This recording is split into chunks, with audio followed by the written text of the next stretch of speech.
الحمد لله وكفى وسلام على عباده الذين اصطفى أما بعد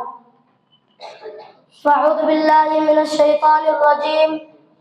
بسم الله الرحمن الرحيم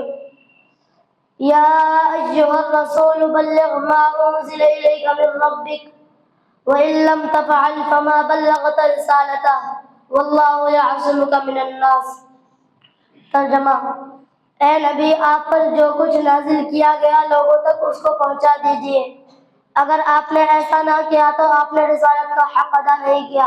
اور اللہ آپ کو لوگوں سے بچائے گا۔ صدر علی عمر، حکم با اختیار اور سامعین شاندار، اس روئے زمین پر انسان کی آباد کاری کا بنیادی مقصد یہ تھا کہ یہ دنیا آب و گل ذکر الہی سے گونجے۔ یہاں طاعت و بندگی کا ایسا مظاہرہ کیا جائے کہ فرشتے بھی انسان کی طاعت و بندگی پر انگشت بدندہ رہ جائیں۔ اس لیے کہ جب اللہ تعالیٰ نے اس خاکی پتلے کو تیار کرنے کا ارادہ ظاہر فرمایا تھا تو فرشتوں نے یہ عرض کیا تھا کہ کہیں یہ بھی دنیا میں فتنہ و فساد، قتل و غارت گری کا بازار نہ گرم کرے، مگر اللہ تعالیٰ نے فرشتوں کے اس خیال کو انی اعلم ما لا تعلمون کہہ کر دور کر دیا تھا۔ تو میں عرض کر رہا تھا کہ تخلیق انسانی کا بنیادی مقصد خالق کائنات رب دو جہاں کے سر طاعت و انابت خم کرنا تھا، جیسا کہ ارشاد باری تعالیٰ ہے وَمَا خَلَقْتُ الْجِنَّ وَالْإِنسَ إِلَّا لِيَعْبُدُونَ۔ ہم نے جنات اور انسان کو محض اپنی عبادت کے لیے تخلیق فرمایا ہے، نہ ہم ان سے رزق کا مطالبہ کرتے ہیں نہ یہ چاہتے ہیں کہ ہمیں کھلائے۔ رزق و طعام کی ذمہ داری تو ہمارا کام ہے۔ برادران ملت، جب اللہ تعالیٰ نے انسان کو طاعت و بندگی کی ذمہ داری سونپی تو اس کو خیر و شر کی تمیز کرنے کی استعداد و صلاحیت عطا فرمائی۔ وَهَدَيْنَاهُ النَّجْدَيْنِ، اور ہم نے اس کو راہ خیر و شر کی ہدایت بھی کر دی، لیکن اس کی شان کریمی اور اپنے بندوں پر بے پایہ رحم و مہربانی نے اس پر اکتفا نہیں کیا،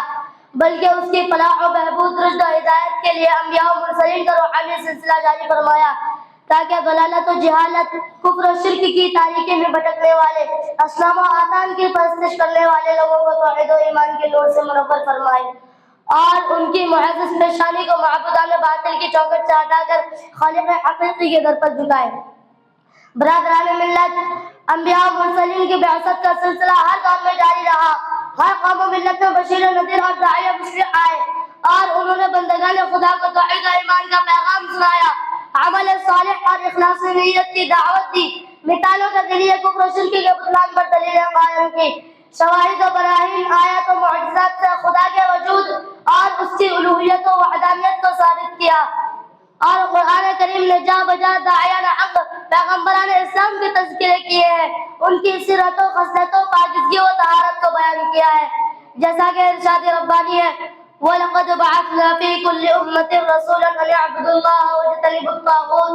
فَمِنْهُمْ مَنْ هَدَى اللَّهُ وَمِنْهُمْ مَنْ حَقَّتْ عَلَيْهِ الضَّلَالَةُ فَسِيرُوا فِي الْأَرْضِ فَانظُرُوا كَيْفَ كَانَ عَاقِبَةُ الْمُكَذِّبِينَ۔ عزیزان ملت، رسالت نبوت کے روحانی سلسلہ کا اختتام جس ذات گرامی پر ہوتا ہے وہ خاتم النبیین، سید المرسلین، رحمت للعالمین، داعی اعظم، ہادی عالم، سرور دو عالم، نبی امی محمد بن عبداللہ کی ذات اقدس ہے۔ اللہ تعالیٰ نے اپنے پیارے حبیب و محبوب صلی اللہ علیہ وسلم کی بے شمار صفات کا تذکرہ فرمایا ہے، مگر قرآن پاک میں آپ کی سیرت مبارکہ کا داعیانہ پہلو اور رسالتی گوشہ کو اتنے بسط و تفصیل اور مؤثر انداز میں اجاگر کیا گیا ہے کہ آپ کی سیرت طیبہ کا دعوتی پہلو تمام پہلوؤں میں نمایاں اور ممتاز نظر آتا ہے۔ اور کیوں نہ ہو، بعثت کا بھی بنیادی مقصد یہی تھا کہ آپ آفتاب ہدایت بن کر چمکے، منذر و مبشر بن کر ابھرے، آپ کے فیضان رسالت سے سزکتی انسانیت کو قرار آئے، آپ کے نور ہدایت سے گم کردہ راہ ہدایت پائے، آپ کی دعوت توحید سے معبودان باطل پاش پاش ہو جائے اور آپ کے فیض رحمت سارا عالم سیراب ہو۔ معزز سامعین، اس داعی اللہ کے دعوتی پہلو کو کیا کہیے، قرآن خود اس کا ثناخواہ ہے اور خصائل و شمائل کے لیے واضح کرتا ہے یا ایھا النبی انا ارسلناک شاہدا ومبشرا ونذیرا وداعیا الی اللہ باذنہ وسراجا منیرا۔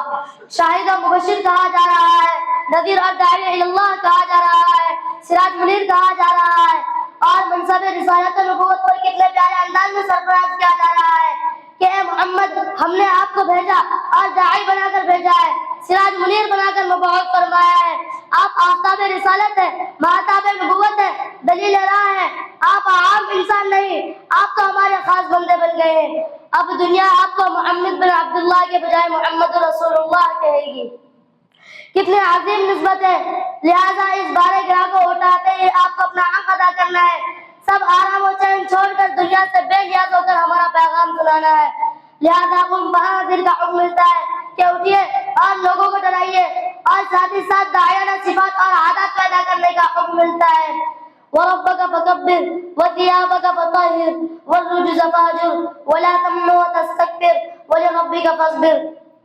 یعنی ایک داعی اللہ کو صرف اللہ کی عظمت و کبریائی کا اعلان کرنا ہے، اس کی قدرت و جلالت کو بیان کرنا ہے، تاکہ دلوں میں اس کا خوف و خشیت پیدا ہو، اس کی تعظیم و تقدیس پیدا ہو۔ لہذا اے رسول آپ اپنے رب ذوالجلال کی کبریائی بیان کیجیے اور اپنے کپڑے پاک و صاف رکھیے، یعنی اپنے ظاہر و باطن کو شرک و کفر اور اصنام و اوثان کے نجاستوں سے پاک رکھیے۔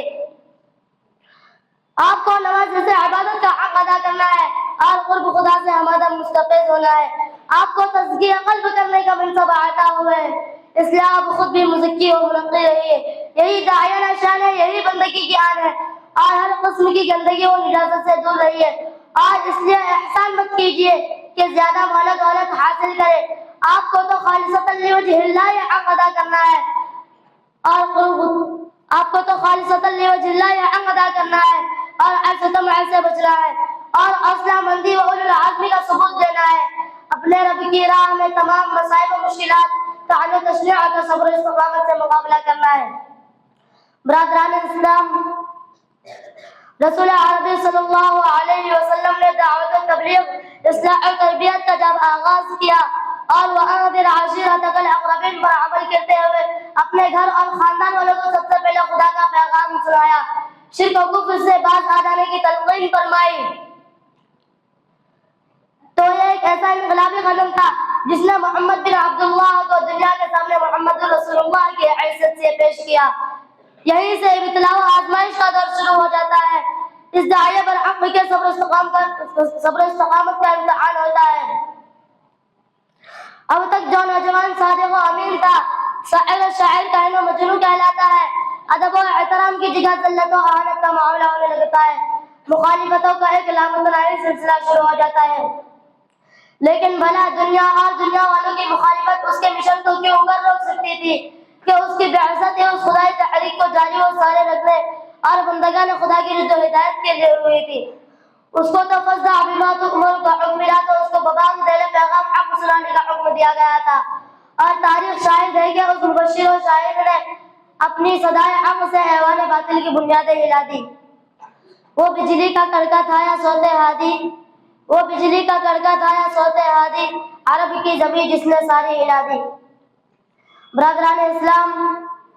رسول اکرم محسن انسانیت صلی اللہ علیہ وسلم نے دعوت و تبلیغ کی راہ میں اپنوں و بیگانوں سے جن جن مصائب کا سامنا کیا ہے، اس کی تفاصیل سن کر دل رس جاتا ہے کہ اس معصوم انسان پر ناعاقبت اندیشوں نے کیسے کیسے مظالم ڈھائے، جس میں اثر پر کوڑا ڈالا گیا، طائف کے بازاروں میں لہو لہان کیا گیا کہ فرشتے بھی طرف اٹھے، شعب ابی طالب میں محصور و مقید کیا گیا، قتل کی سازشیں رچی گئی، ہجرت کرنے پر مجبور کیا گیا، جنگ و جدال کا بازار گرم کیا گیا، اور معاندین و مخالفین نے کیا کچھ نہیں کیا ان کی آواز خاموش کرنے کے لیے، مگر قربان جائیے اس سراپا رحمت و رفت پر کہ وہ ہر جگہ امن کا پیغام بر رہا، گالیاں سن کر دعائیں دیتا رہا، اور صبر و استقامت کا پیکر بنا، مصائب و مشکلات سے گزرتا ہوا دعوت و تبلیغ کا حق ادا کرتا رہا۔ مگر داعیانہ جلالت و عظمت کا تو اس وقت اعتراف کرنا پڑا جبکہ مشرکین مکہ نے شہنشاہیت و حکومت کی پیشکش کی اور چچا ابو طالب کو واسطہ بنایا، مگر اس داعی اللہ کا جواب بھی سنتے چلیے۔ فرماتا ہے کہ چچا جان، اگر یہ لوگ میرے دائیں ہاتھ پر چاند اور بائیں ہاتھ پر سورج بھی لا کر رکھ دے تب بھی میں اس کام سے باز نہیں آ سکتا۔ اللہ اکبر ولی ربی کا تصویر کی عملی تفسیر کون پیش کر رہا ہے؟ وہی نہ جو رحمت للعالمین ہے، شفیع المذنبین ہے، سید المرسلین ہے، اس کے علاوہ اور کون ہو سکتا ہے؟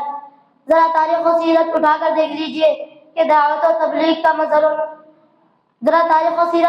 دیکھ لیجئے کہ 23 سالہ زندگی کا نمہ دعوت و تبلیغ کا مظہر و نمونہ ہے۔ وآخر دعوانا ان الحمد للہ رب العالمین۔